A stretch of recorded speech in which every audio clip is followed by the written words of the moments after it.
One of the most commonly asked questions I get as an owner of London Grapple is how to open a successful gym. So here are some lessons learned through opening London Grapple with over 100 members. So firstly, the right people. So in our case, owners. So there's Ross and the career he's had, the things he's won and all those sorts of things, his brand.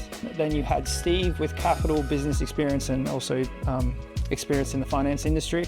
Then you had myself. I have some jiu-jitsu, I've got construction experience specifically in construction project management and things like that. So you had three key people willing to open a gym together. Location, so location is incredibly important. We decided to open in Deptford, London. It's accessed by 3 major railway lines. It's close to London Bridge, Greenwich, Canary Wharf, and there's not a lot of competition in the area, so at the time that was a great place for us to open. Capital. You can open without a lot of capital. My partner has a business and launched it with barely any capital at all. However, capital does help, and in our case, we didn't want to just throw some gym mats down at the local squash court. We wanted to open what we hope to be a world-class gym, and in that case, you need capital. Marketing. I can't stress how important marketing is. Marketing is everything. At this point, 3.5 years into the business, I'm still learning as much as I can about marketing. It is so important to launch a business successfully to market it correctly. A lot of gyms don't do this well. We started our Instagram in March of 2021. We opened in August, and I was flooding Instagram as much as I could with helpful information and updates and building excitement and hype as best I could until we launched.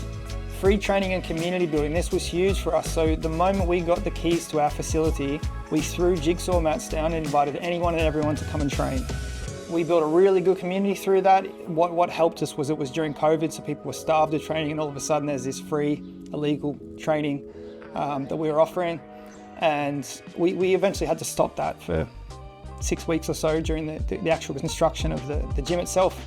But that built a tremendous community that flowed through until we opened the gym. Aesthetics and design. So we did borrow a little bit of our branding from London Velo, which is where the idea of London Grapple started. But on top of that, it's really important to decide on what your color scheme is, what your logo is, what your gym is for and is not for, and all of those sorts of things.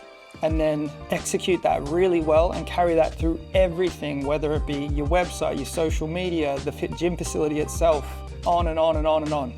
It's really important to carry that through and create a really strong brand. Facilities, like I mentioned previously, we wanted what we hoped to be a world-class facility in the heart of London. I get asked all the time, I get emails all the time, do you have showers at your gym? And I just shake my head, I'm like, of course we have showers, but it's so common that the gyms are launched and they don't have the basic necessities that someone would need to be able to go and train and shower and leave again, which is imperative if you want to be running early morning classes and those sorts of things. So we put a lot of time and effort into building some great facilities.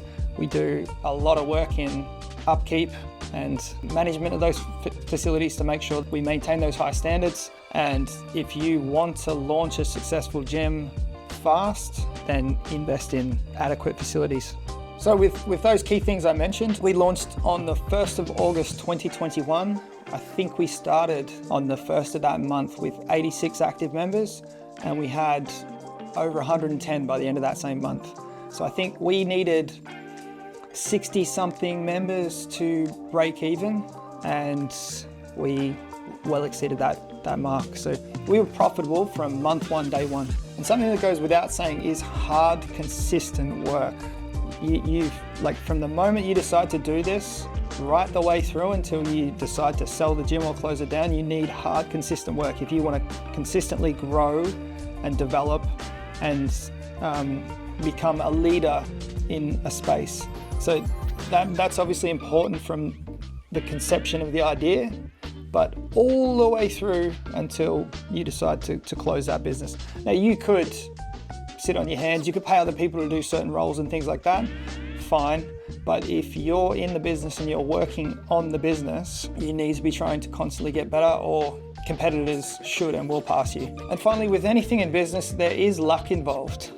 You're never as bad as you think you are, and you're never as good as you think you are. You want your emotions and how you feel and think about things to just be nice and steady. If you like every time you have a win and every time you have a loss, you're up and down like this, you're gonna go a bit crazy, but there is luck involved. We opened this gym coming out of COVID. We opened the first day people were legally allowed to train coming out of the lockdowns. People started training, they cancelled their memberships, they'd frozen their memberships, all of those sorts of things. We had Ross's brand that I've previously mentioned that was leveraged as well to help launch the business, and many things like that. So there is luck involved, but you do create your own luck as well. If you found this content helpful, please like and subscribe.